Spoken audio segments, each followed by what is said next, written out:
Everyone, welcome to this channel. तो यहाँ पे आज मैं डिस्कस करने वाला हूँ एनटीए अभ्यास जो आपका ऐप है उसमें से जो फुल सिलेबस के मॉक टेस्ट हैं वो हम यहाँ पे डिस्कस करने वाले हैं। इससे पहले भी हम ढेर सारे सवाल जो हैं डिस्कस कर चुके हैं, बहुत सारे सवाल डिस्कस कर चुके हैं एनटीए के। यदि आप अभी तक चेकआउट नहीं कर पाए उनको तो हमारे चैनल पर nkcsir_IITD पर आप जाइए, प्लेलिस्ट सेक्शन पर आप जाएंगे तो वहां पे आपको मिलेगा एनटीए अभ्यास नाम की प्लेलिस्ट मिलने वाली है, एनटीए अभ्यास। ठीक है, तो वो आप चेकआउट कर सकते हैं। उसमें ढेर सारे इंपॉर्टेंट सवाल हैं जो बहुत ज्यादा इंपॉर्टेंट होंगे जेई मेन के लिए। ठीक है, तो आप जरूर प्रैक्टिस कीजिए उन सारे सवालों की। और हम दोबारा से अपना फेज 2 जो है इसका स्टार्ट करने जा रहे हैं। तो यहाँ पे क्वेश्चन डिस्कस कर रहे हैं। सवाल में आपको दिया है, a magnetic dipole is placed in a uniform magnetic field of intensity B. एक यूनिफॉर्म मैग्नेटिक फील्ड है जिसका इंटेंसिटी बी है, oriented along a direction, the direction of field, oriented along the direction of field. If the magnetic dipole moment is m, then the maximum work an external agent can perform in rotating the dipole will be equal to। तो इस सवाल को देखिए, मैं मान लेता हूं यहां पे कि मैग्नेटिक फील्ड इस पूरे रीजन में इस तरीके से फैला हुआ है। मैग्नेटिक फील्ड का जो इंटेंसिटी है, स्ट्रेंथ है, वो बी के बराबर है। एक मैग्नेटिक डायपोल अलाइन है मैग्नेटिक फील्ड में अलाइन है एक मैग्नेटिक डायपोल इस तरीके से। ये इसका मैग्नेटिक मोमेंट m के बराबर है। तो मैक्सिमम कितना वर्क कर सकता है कोई एक्सटर्नल एजेंट यदि इसको घुमाना हो इस मैग्नेटिक फील्ड में? तो work done by external agent in rotating क्या होता है बेटा? हम जानते हैं क्या होता है, डेल्टा यू के बराबर, यानी कि final potential energy minus initial potential energy. और पोटेंशियल एनर्जी किसी डायपोल की इन यूनिफॉर्म मैग्नेटिक फील्ड कितनी होती है? U is equals to minus of M B cos theta, minus of M B cos theta. तो इनिशियली मैग्नेटिक फील्ड है ऐसे, magnetic moment है ऐसे, एंगल जो है इनके बीच में थीटा के बराबर है। तो मैं यहां पे लिख सकता हूं कि फाइनल का तो पता नहीं, final let's say angle theta हो जाता है तो minus M B cos theta होगा, माइनस इनिशियल की यदि बात करें तो एंगल है 0 के बराबर, तो आपको मिलेगा minus of M B cos of 0। तो ये आपको मिल जाता है minus of M B cos theta plus M B के बराबर। तो एम बी आपको मिल जाता है कितना? 1 माइनस कॉस थीटा के बराबर। तो ये हमें मिल चुका है work done by external agent. यहां पे मैंने क्या लिया है कि मैंने माना कि एंगल मैग्नेटिक फील्ड और मैग्नेटिक मोमेंट के बीच में हो जाता है थीटा के बराबर। मैं इसको रोटेट कर देता हूं ऐसे, जिससे एंगल थीटा के बराबर हो जाए 0 से। तो हमें एक्सटर्नल एजेंट का वर्क डन मिलता है M B 1 minus cos theta. अब इसका वर्क डन आपको मैक्सिमम करना है तो आप इनको तो छेड़ नहीं सकते हैं, बिकॉज हमें सिर्फ रोटेट करने की परमिशन है। आपको ये वाला एक्सप्रेशन मैक्सिमम करना होगा। तो इस एक्सप्रेशन की मैक्सिमम वैल्यू कितनी हो सकती है? 2 हो सकती है, जब cos थीटा की जो वैल्यू है किसके बराबर हो? -1 के बराबर हो। तो यहां पे मैं लिख सकता हूं कि when theta is equals to 180, ये cos थीटा कितना हो जाएगा बेटा? -1 हो जाएगा। cos theta will be equal to -1 और work done by external agent will become maximum and will be equal to mb 1 minus -1 is equals to 2mb। तो हमें मैक्सिमम वर्क डन मिल जाएगा 2mb के बराबर। अब एक बार देख लेते हैं कि इसका मतलब क्या है, कैसे कोई एजेंट वर्क करेगा और वर्क डन 2mb के बराबर हो जाएगा। ठीक है, तो सबसे पहले तो हमें एक फैक्ट याद रखना है कि मैग्नेटिक फील्ड जो है, मैग्नेटिक फील्ड कांस्टेंट है और उसके अंदर एक मैग्नेटिक डायपोल रखा है। तो मैग्नेटिक डायपोल कैसे भी करके मैग्नेटिक फील्ड की डायरेक्शन में अलाइन होना चाहता है, इसको कैसे भी छोड़ दीजिए, बेचारे को। ये चाहता है कि मैं ऐसे ही पढ़ा रहूं, मान लीजिए सर्दियों की बात है, हम लेटे हुए रजाई में और सुबह के बज रहे हैं 6। मम्मी ने दरवाजा खटखटाया और खोला कि भाई पढ़ने लग जा टेबल पे बैठ के, और मन नहीं करता, बिल्कुल भी मन नहीं करता ऑनेस्टली कि यार यहीं पे पढ़े रहने दो, कोई जरूरत नहीं है पढ़ने की, क्या कर लेंगे पढ़ लिख के। तो ऐसे ही यहाँ पे एक कांस्टेंट मैग्नेटिक फील्ड में जो मैग्नेटिक डायपोल मूवमेंट होता है, उसकी टेंडेंसी होती है कि आप उसको थोड़ा सा भी खुला छोड़ दोगे तो वापस इस डायरेक्शन में वो अलाइन होने की कोशिश करेगा। वापस रजाई में जाने की कोशिश हम करते रहते हैं, कुछ भी करके जाते ही मम्मी के चलो भाई दोबारा रजाई में बैठ के पढ़ते। तो ये होती है प्रॉपर्टी। ऐसे ही इलेक्ट्रिक डायपोल के साथ भी होता है कि इलेक्ट्रिक डायपोल इलेक्ट्रिक फील्ड की डायरेक्शन में अलाइन होना चाहता है जब भी उसको मौका मिलेगा।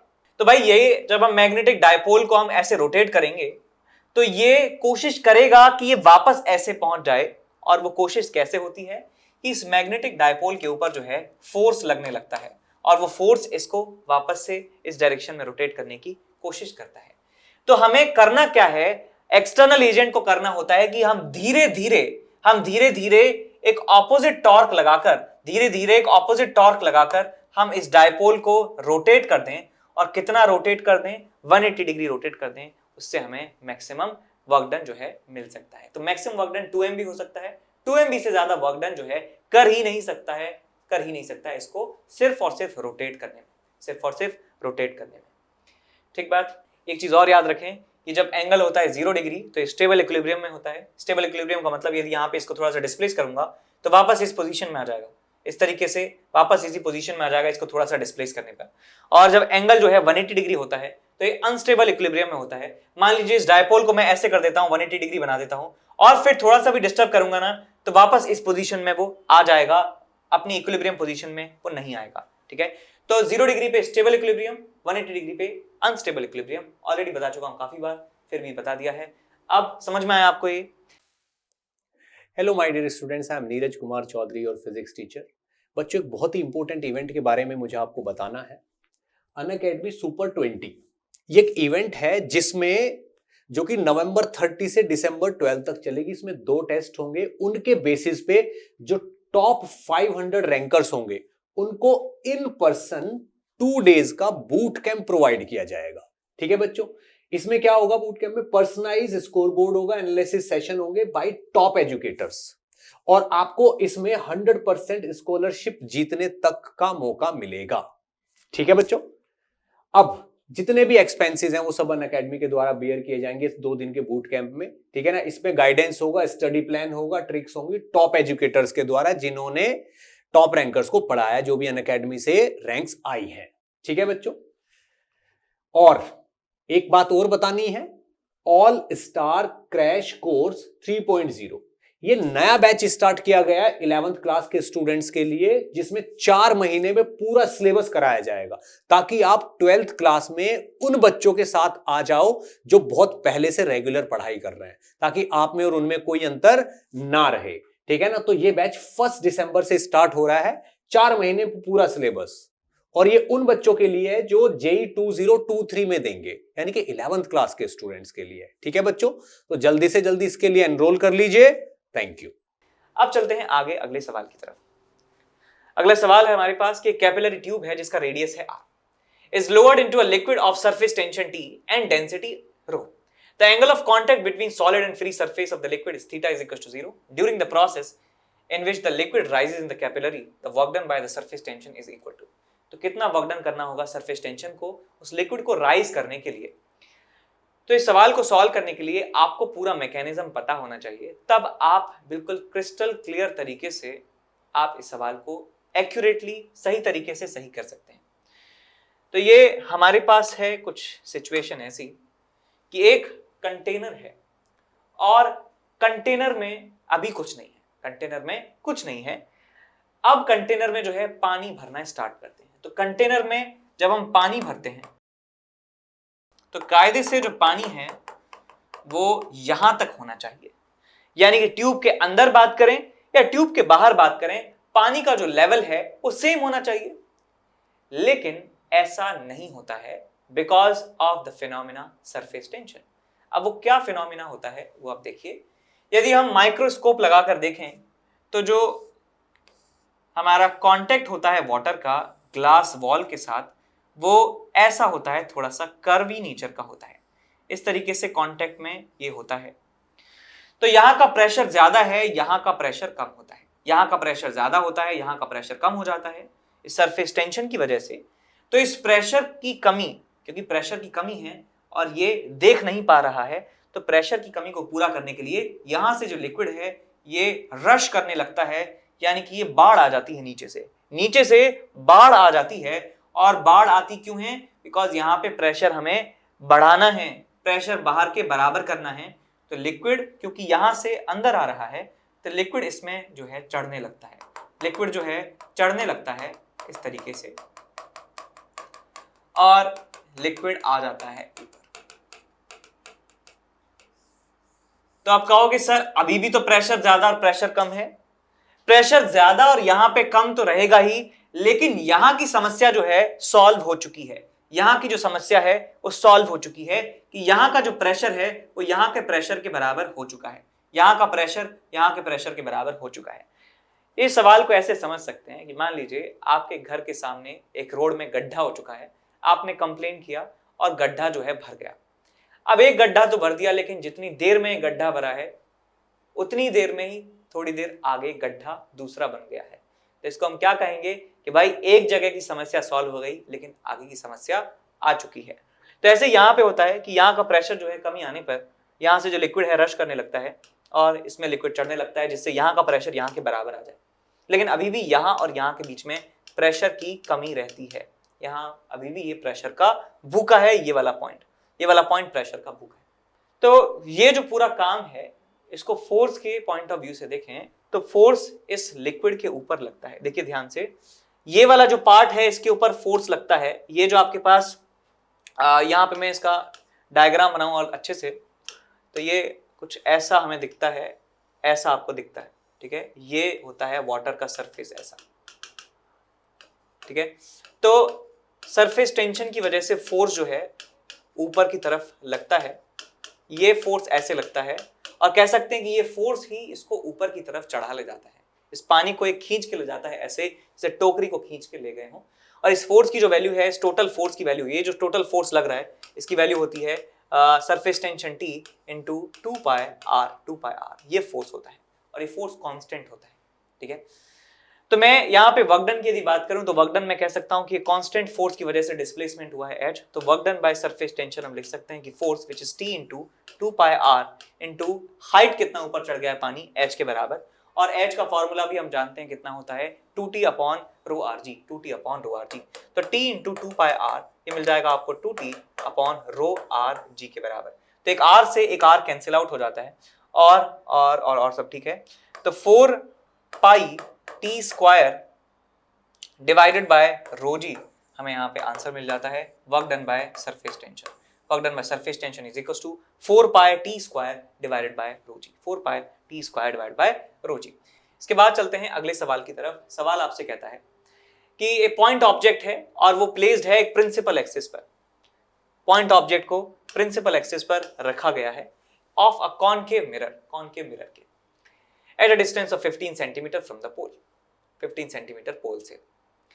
रेडियस ऑफ कर्वेचर मिरर का है 20 और object is made to oscillate along the principal axis with an amplitude of 2 millimetre. तो एम्पलीट्यूड इसकी इमेज का बताइए कितना होगा। तो सवाल को एक बार ड्रॉ कर लेते हैं, और मैं आपको इस क्वेश्चन का एक वेरिएशन भी बताऊंगा जो HCV में दिया हुआ है और उसको कैसे सॉल्व करेंगे। तो ये हमारे पास कॉनकेव मिरर है जिसका focal length, radius of curvature दिया है 20, रेडियस ऑफ कर्वेचर इज 20, तो फोकल लेंथ कितना हो जाएगा हमारे पास 10 सेंटीमीटर।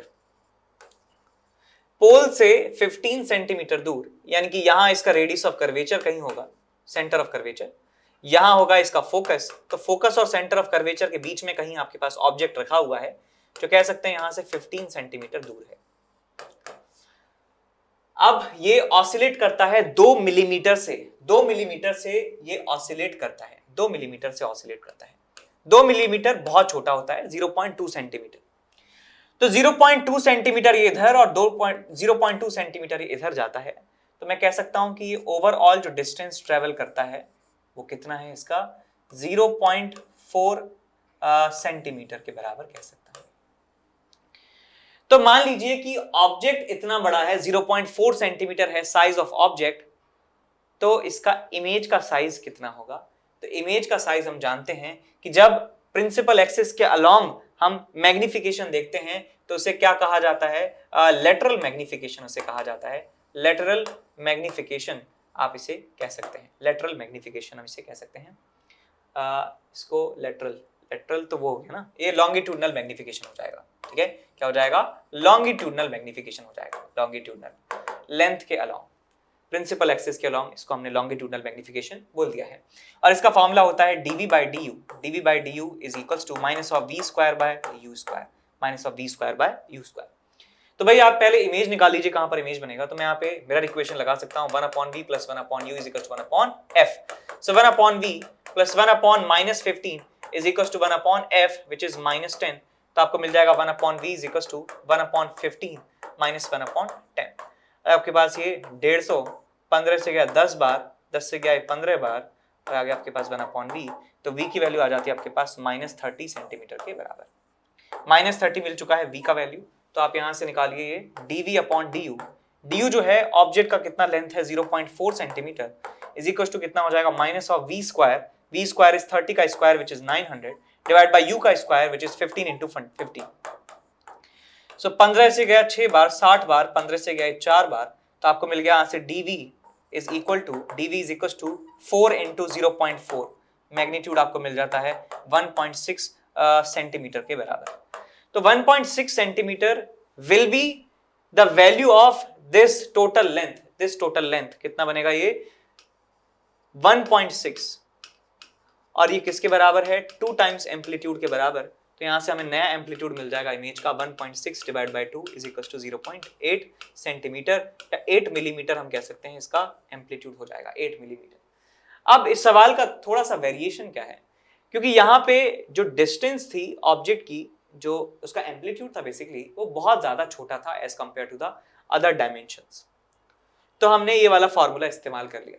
लेकिन कभी कभी क्या होता है कि वेरिएशन थोड़ा सा ज्यादा होता है, इतना कम नहीं होता है। सेंटीमीटर में मान लीजिए 1 सेंटीमीटर के बराबर एम्पलीट्यूड होता तो ये फॉर्मूला हम नहीं लगा पाते, उतना एक्यूरेट रिजल्ट उससे नहीं आता। तो उस केस में हम क्या करेंगे, पहले हम देखेंगे कि जब ये इस वाले एक्सट्रीम पर होता है, जब ये इस वाले एक्सट्रीम पर होता है तो इमेज कहाँ बनती है। उसके बाद इस वाले एक्सट्रीम पर जब ये पहुंचेगा तो इमेज कहाँ बनेगी। तो हमें पता चल चुका है कि इस वाले एक्सट्रीम और इस वाले एक्सट्रीम का जो इमेज है कहाँ बन रहा होगा। तो उसको हम 2 टाइम्स एम्पलीट्यूड के बराबर कर देंगे और वहां से नया एम्पलीट्यूड निकाल देंगे। तो वहां पे हमें एक स्टेप जो है एक्स्ट्रा लगता है ना, थोड़ा सा लेंथी हो जाता है सवाल। तो उस तरीके से हमें सॉल्व करना है यदि एम्पलीट्यूड कंपेरेबल है कंपेयर टू फोकल लेंथ के कंपेरेबल है ना। तो हम अलग अलग निकालेंगे इमेज एम्पलीट्यूड्स पर, एक्सट्रीम पोजीशन पर इमेज निकालेंगे ऑब्जेक्ट का और उनका आधा कर देंगे तो हमें नया एम्पलीट्यूड मिल जाएगा। ठीक है।